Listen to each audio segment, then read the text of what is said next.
Shalom saudaraku, kita akan mendengarkan firman Tuhan dan saya undang kita tundukkan kepala dan kita berdoa. Bapa di surga, terima kasih buat hari ini kembali kami datang menghampiri Engkau Allah yang kudus, Allah yang besar, Allah yang mulia. Terima kasih buat kehidupan, kekuatan, kesehatan, damai, sejahtera, sukacita yang Tuhan anugerahkan kepada kami. Engkau sungguh sangat baik Tuhan. Melewati masa-masa COVID 2-3 bulan berjalan dan kalau kami masih hidup, sehat, kuat, terlindungi, terjagai, itu karena campur tangan Tuhan semata-mata. Terima kasih saat ini sebentar juga kami akan menikmati kebenaran firman Tuhan. Berkati kami semua, jamah pikiran, hati, tubuh dan roh kami. Dan kami tahu dalam firman Tuhan ada kuasa Allah yang dapat memulihkan, menguatkan, mengubahkan, memberkati, menolong, menopang kami. Kamu sambut firman-Mu dalam nama anak-Mu Yesus Kristus kami mengucap syukur dan berdoa. Kita yang percaya katakan amin. Saudaraku, firman Tuhan saya berikan judul pada saat ini adalah The Best Way of Life. The Best Way of Life atau cara terbaik mengisi kehidupan.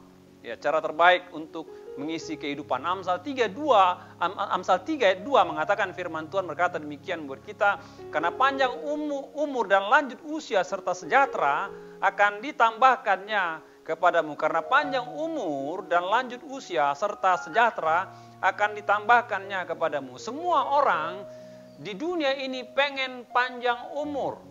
Bukan hanya pengen panjang umur, pengen bahagia dan sejahtera dalam kehidupannya selama dia hidup di muka bumi ini. Namun masalahnya tidak ada satupun kita yang tahu sampai kapan kita hidup.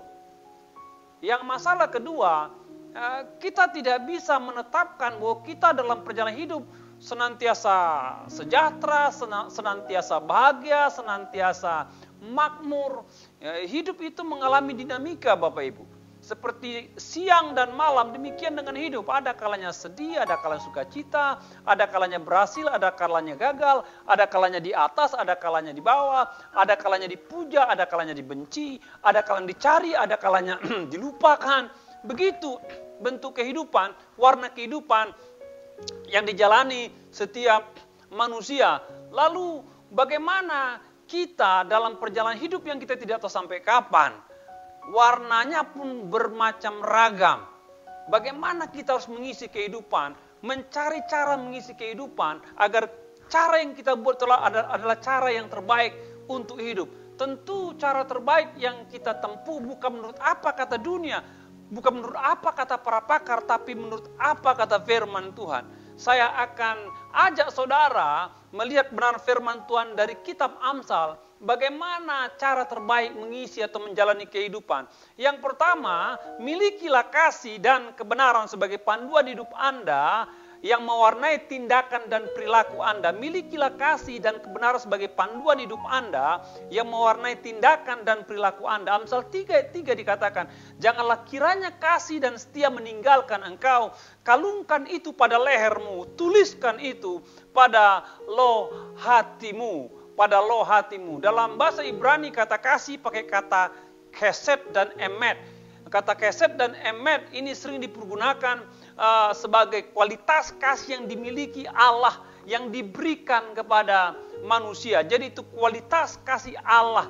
Bertolak dari pemahaman ini, penulis Amsal mendorong orang percaya, mendorong pembacanya untuk memiliki kualitas kasih seperti kualitas kasih Allah dalam menjalani kehidupan. Kasih Bapak Ibu adalah kualitas yang paling suci, paling murni, paling luhur, paling mulia yang diberikan Allah dalam hidup seseorang, khususnya orang percaya, yang membuat manusia itu menjadi manusia yang seutuhnya, bermartabat, dan yang membuat manusia itu bermanfaat buat sesamanya karena Allah berkarya di dalamnya. Dan kasih seperti itulah yang diberikan oleh Allah, yang harus dimiliki oleh manusia, dipertahankan oleh manusia, dan dibagikan oleh manusia. Bagian B itu ada larangan di sana. Ada kalimat larangan, janganlah kasih dan setia meninggalkan engkau. Sikap yang harus kita tunjukkan dalam menjalani hidup, kita harus berhati-hati agar kasih dan setia itu tidak meninggalkan kita. Harus menempatkan kasih dan kesetiaan dan kebenaran itu seperti ibarat perhiasan dalam diri kita yang bisa dilihat orang ibarat kalung. Harus kita taruh di hati kita, di loh hati kita yang tidak bisa diambil, tidak bisa dicuri dan tidak bisa dihancurkan atau dirusak oleh orang lain. Menjadi satu kesatuan dalam diri. Kita memiliki kasih dan kesetiaan dan kebenaran dalam kehidupan.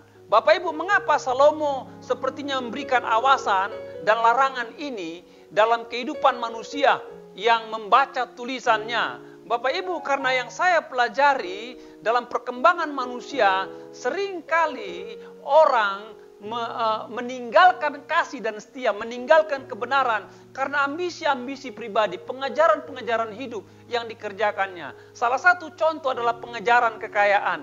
Demi mengejar kekayaan, orang melakukan segala cara, melakukan praktek-praktek yang tidak benar, merugikan orang, menghancurkan orang lain. Yang penting saya menang, saya berhasil. Kalau orang Kristen terjebak pada cara hidup seperti ini, itu bukan cara hidup yang diinginkan firman Allah untuk kita jalani. Salomo adalah manusia terkaya pada zamannya.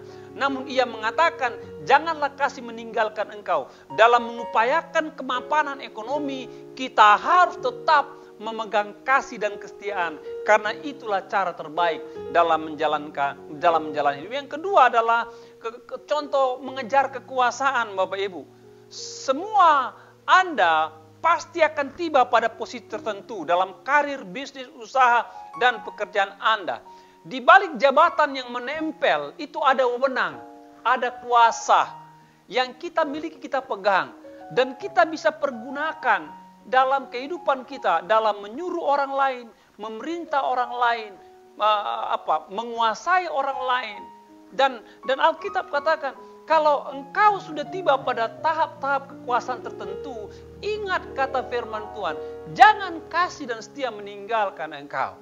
Apa maksudnya? Kalaupun engkau tiba pada jabatan kekuasaan tertentu, biarlah jabatan kekuasaanmu itu tetap dipagari oleh kasih. Kalau ada kasih di sana, maka kita tidak akan mempergunakan kekuasaan dengan semena-mena.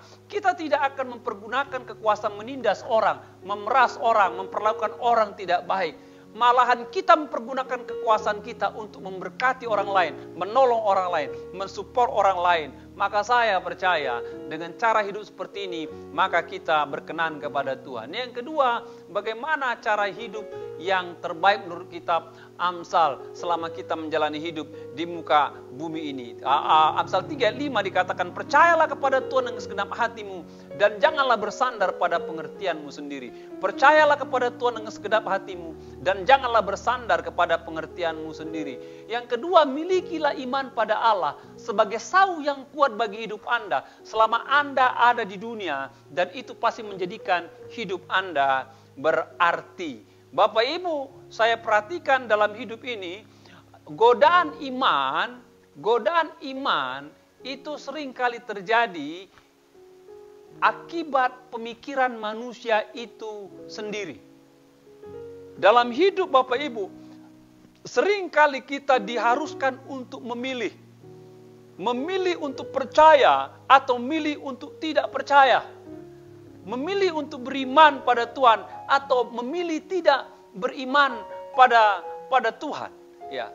Dan kalau kita sebagai orang percaya, kata Alkitab, maka kita dianjurkan firman Allah untuk memilih beriman pada Tuhan. Dan kalau kita memilih beriman pada Tuhan, maka kita harus memiliki iman yang penuh. Kita dilarang untuk mengandalkan pikiran. Kita jangan bersandar pada pikiran kita. Kita harus beriman penuh kepada Tuhan saja dalam hidup ini. Hanya dengan berimanlah Bapak Ibu, maka hidup kita menjadi lebih baik, menjadi berarti. Bapak Ibu, ada kisah di mana beberapa orang yang saya dengar dari teman-teman rekan-rekan saya ketika dia masih merangkak pendidikan awal, lalu dia dapat sponsor dari gereja, dia dikuliahkan ke luar negeri, dan dia sekolah di sana menimba ilmu, mendapatkan pengetahuan yang luas. Namun ketika dia pulang ke Indonesia, dia mulai meragukan akan keberadaan Tuhan. Dia lupa ketika dia berangkat sekolah dengan beasiswa itu dari upaya penggalangan dana gereja. Dan ketika dia punya pengetahuan banyak, dia mempertanyakan Tuhan. Alkitab katakan Bapak Ibu, di Alkitab ini Salomo itu adalah orang terkaya. Salomo itu orang terpintar, orang paling bijaksana. Meskipun dia pintar bijaksana, dia tidak pernah meragukan Tuhan. Dia tidak pernah mempertanyakan Tuhan. Dia tetap berkata, percayalah kepada Tuhan. Berimanlah kepada Tuhan. Yang ngomong ini bukan orang bodoh Bapak Ibu. Yang ngomong, yang bicara ini adalah manusia terbijak yang pernah ada. Setelah dan sebelum ada, tidak ada orang sebijak Salomo. Walaupun dalam kepintaran bijaksananya, dia menyerukan kepada para pembacanya, berimanlah, percayalah kepada Tuhan. Jangan bersandar pada pengertianmu sendiri. Ketika orang beriman kepada Tuhan, maka kualitas hidup orang itu akan jauh lebih baik. Pada tahun 1979, ya, terjadi reformasi di Polandia, Bapak Ibu. Ya, ada seorang paus yang berasal dari Polandia, bernama Karol Wojtyla. Dia dikenal sebagai Paus Yohanes kedua. Ya, dia berasal dari Polandia. Dan ketika dia dilantik menjadi paus, ada satu masa dia kembali ke negaranya, ke Polandia. Dan ketika dia kembali ke Polandia, dia bertemu dengan sekumpulan komunitas orang-orang yang masih percaya pada Tuhan. Sementara negaranya dikuasai oleh komunisme saat itu. Lalu dia berkhotbah di hadapan ribuan orang Katolik yang hadir. Dan dia mengkhotbahkan pentingnya kembali percaya, beriman kepada Yesus. Percaya dan kembali pada Kristus, katanya, sebagai satu-satunya pengharapan rakyat Polandia. Itu statementnya. Dia katakan Kristus adalah pusat kehidupan manusia. Sejarah peradaban manusia tidak bisa dipisahkan dari keberadaan Tuhan Yesus. Menyisihkan Kristus dari sejarah umat manusia, dikatakan, akan mengakibatkan tindakan melawan kemanusiaan itu sendiri. Mendengar pernyataan paus ini yang berani mengkobarkan mengenai beriman kembali kepada Tuhan, maka orang ribuan yang hadir pada saat itu meneriakkan semboyan. Mereka mengatakan, we want God, kami butuh Tuhan, kami ingin Tuhan. Akhirnya setelah kunjungan itu beberapa tahun kemudian, rezim komunis runtuh dan Polandia kembali menjadi negara yang percaya kepada Tuhan. Bapak Ibu, saudara yang kasih Tuhan yang menyaksikan pemberitaan firman Tuhan ini, saya tidak tahu di mana kapasitas pemikiran, hikmat, kepintaran saudara, tapi saya mau beri awasan. Kalau Anda sudah begitu pintar, begitu bijak, begitu brilian, begitu banyak tahu, hati-hati jangan engkau terjerembab mengandalkan pikiranmu. Ketika engkau mengandalkan pikiranmu, engkau mulai meragukan Tuhan. Saya percaya dan tegaskan, tidak ada cara hidup yang terbaik dalam menjalani hidup yang singkat kalau engkau mengesampingkan iman. Iman adalah satu pegangan, adalah satu cara di mana engkau bisa menjalani hidup menjadi lebih baik. Yang ketiga, milikilah sikap mempergunakan berkat materi yang ada pada saudara dengan benar selama Anda memilikinya di muka bumi. Ayat pasal 3 ayat 9 dikatakan, muliakanlah Tuhan dengan hartamu, dengan hasil pertama dari segala penghasilanmu. Salomo itu orang kaya raya, Bapak Ibu, sangat kaya pada zamannya.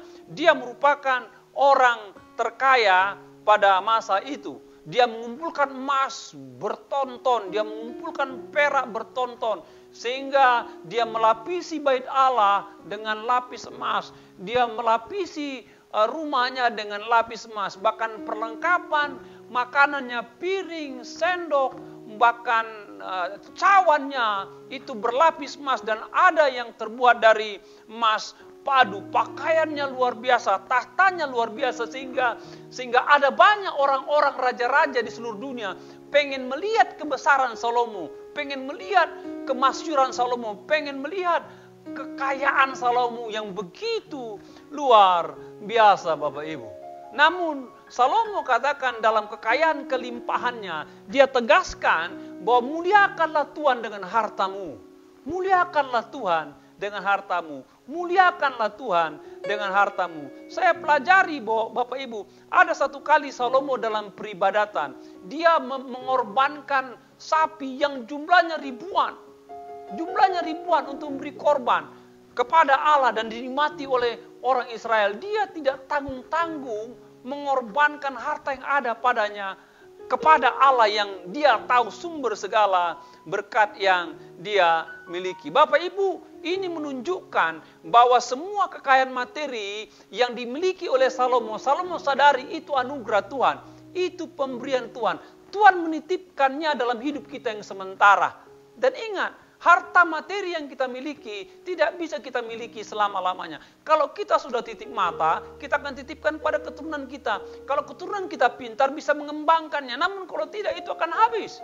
Tidak ada yang bisa dibawa kepada kekekalan. Oleh sebab itu Alkitab katakan, selama Anda di muka bumi ini, engkau punya berkat, engkau punya harta, bagaimana menanganinya agar hidup saudara memiliki jalan yang terbaik. Dikatakan, pergunakanlah berkat harta yang ada padamu. Dengan cara apa? Dengan cara memuliakan Tuhan. Memuliakan Tuhan. Memuliakan Tuhan. Dan memuliakan Tuhan. Bapak Ibu, saya hari khotbah saya dengan menganalisa kondisi keuangan kita, Bapak Ibu. Ya. Satu kali ada seorang profesor psikolog. Dia manggil mahasiswanya ke depan. Dan dia suruh mahasiswanya menulis 10 orang-orang penting, orang-orang dekatnya. Dan mahasiswa ini tulis 1, 2, 3 orang-orang dekat, orang-orang penting. Ya, lalu profesor bilang begini, dari semua yang penting, coba coret 2 katanya. Mulai dia coret 2. Ya. Lalu katanya, coba coret 2 lagi dari semua yang penting. Dia mulai coret lagi. Dikatakan, coba coret 2. Dia coret 2 lagi, tinggal 4. Ya. 4 ini siapa? 4 ini adalah bapak kandungnya, ibu kandungnya, istrinya dan anaknya. Lalu profesor katakan, coret 2 lagi. Di situ sang mahasiswa lama termenung. Kata profesor, coba kamu coret 2, coba lihat dari yang 4 ini siapa yang paling penting dalam hidupmu yang kau tidak bisa hidup tanpa mereka. Dia bergumul. Kalau dicoretnya orang tuanya, itu adalah orang tua yang melahirkan membesarkan dia. Kalau dia coret istri anaknya, itu adalah keluarga intinya. Dia bingung. Akhirnya dengan menetes, dia coret kedua orang tuanya. Ya, sekalipun orang tuanya masih hidup, tapi dia bergumul di situ. Lalu profesor itu, dari 2 yang penting, coba coret 1. Dan mahasiswa ini nggak kuat. Lalu dia maju ke depan, dia ambil spidol, dia coret mukanya. Dari 2 ini saya coret saya katanya. Dia nggak berani dia coret, karena apa? Itu istrinya, itu anaknya. Dia bilang, mendingan saya yang tidak ada, mereka tetap ada. Bergumul mahasiswa ini, Bapak Ibu. Saya mau lari dari ilustrasi ini kemana? Saya mau lari kepada hidup kita, saudara-saudara pasti punya anggaran ya. Saudara punya anggaran belanja mingguan, bulanan. Dan saudara punya pos, bayar listrik, bayar air, bayar apa? Bayar uang kuliah anak, sekolah anak, bayar belanja mingguan, bulanan, bayar cicilan-cicilan. Itu ada banyak pos, 10 pos. Oke. Dari 10 pos saya mau tanya, di mana pos dari sekian milik pengeluaran saudara yang saudara tujukan untuk memuliakan Tuhan? Di mana posnya? Yang saya tahu, nggak sedikit banyak orang, pos untuk memuliakan Tuhan itu pada urutan ke-10. Kalau ada 10 pengeluaran yang penting dan harus dicoret, pasti orang lebih gampang mencoret persembahan kepada Tuhan. Kalau boleh coret perpuluhan kepada Tuhan. Kalau boleh coret rencana untuk ucapan syukur kepada Tuhan. Daripada harus bayar listrik dicoret, daripada uang sekolah anak dicoret, daripada cicilan handphone dicoret. Mendingan yang kepada Tuhan. Karena apa? Tuhan nggak berimpact secara langsung. Tapi Bapak Ibu, kalau itu kita kerjakan, maka saya yakin itu bukan cara terbaik. Karena apa Bapak Ibu? Pos-pos yang lain ini ada, itu karena anugerah Tuhan. Sering kali kita mengabaikan ini. Kalau pos ini bisa terisi, itu karena Tuhan yang memberkati. Kalau Tuhan tidak berkati, nggak ada pos ini semua. Sering kali manusia abai tentang hal itu.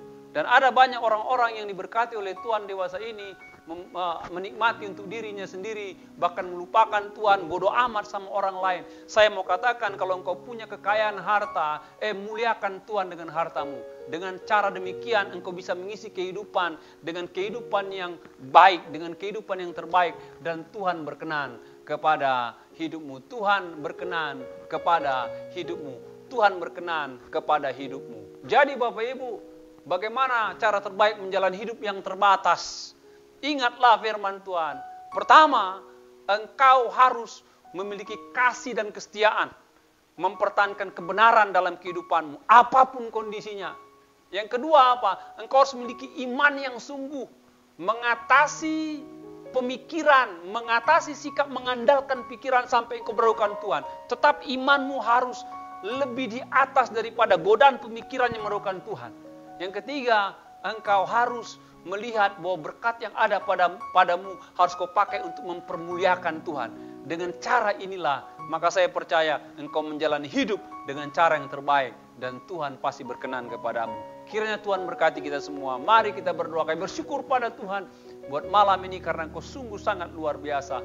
Kami rindu firman ini bukan hanya kami dengar, namun kami ingin lakukan, kami ingin praktekkan agar kami bisa menjalani hidup yang sangat singkat di muka bumi ini dengan jalan-jalan hidup yang terbaik sesuai dengan panduan perintah dan pedoman yang daripada Tuhan. Berkati kami semua dengan firman-Mu dalam nama anak-Mu Yesus Kristus. Kami mengucap syukur, kita yang percaya katakan amin. Tuhan berkati kita semua saudara.